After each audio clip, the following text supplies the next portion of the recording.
સાબરકાંઠામાં છેલ્લા ઘણા દિવસોથી વરસાદના કારણે અરવલ્લીની ગિરિમાળાઓ સોળે કળાએ ખીલી ઉઠી।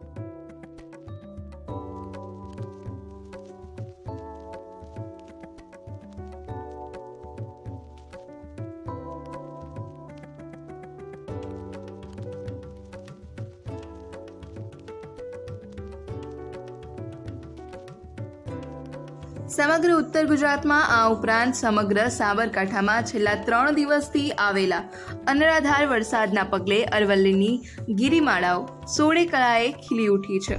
કેટલાક સમયથી લુપ્ત પડેલા ઝરણાઓ પણ ફરી ખીલી ઉઠ્યા છે। સમગ્ર અરવલ્લીની ગિરિમાળાઓમાંથી વહેતા થયેલા ઝરણાઓના પગલે પ્રકૃતિ પ્રેમીઓમાં ખુશીનો માહોલ જોવા મળી રહ્યો છે।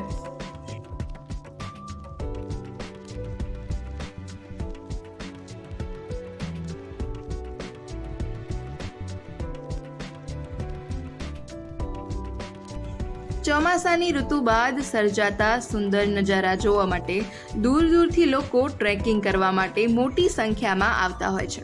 સમગ્ર સાબરકાંઠામાં છેલ્લા ઘણા દિવસોથી સર્જાયેલા વરસાદના પગલે અરવલ્લીની ગિરિમાળાઓ સોળે કળાએ ખીલી ઉઠી છે।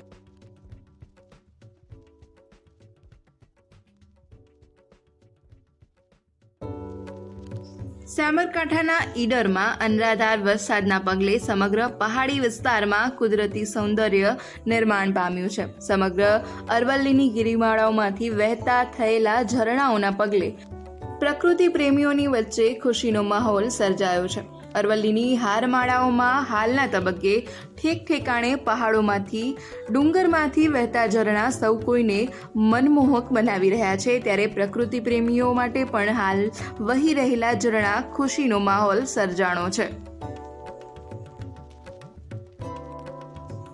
સામાન્ય રીતે મિની કાશ્મીર જેવી લીલોતરી સહિત ખળખળ વહેતા ઝરણા અહીં પ્રદર્શિત થયા છે, ત્યારે સ્થાનિક કક્ષાએ પ્રકૃતિ પ્રેમીઓ માટે મહત્વના બની રહ્યા છે। સાથે સાથે આ જગ્યાએ કે આજુબાજુના વિસ્તારોને ચોમાસાની ઋતુ ત્યારબાદના સુંદર નજારાઓ જોવા માટે લોકો દૂર દૂરથી ટ્રેકિંગ કરવા માટે તેમજ પહાડોની સુંદરતાને જોવા માટે પ્રકૃતિ પ્રેમીની સંખ્યા અવારનવાર વધતી જ હોય છે। જોકે આ જગ્યા માટે કે ચોમાસા માટે અહીંયા આજુબાજુમાં અલગ રીતે વ્યવસ્થા કરવામાં આવે તો અહીંયા પણ રોજગારીની તકો ઊભી થઈ શકે તેમ છે।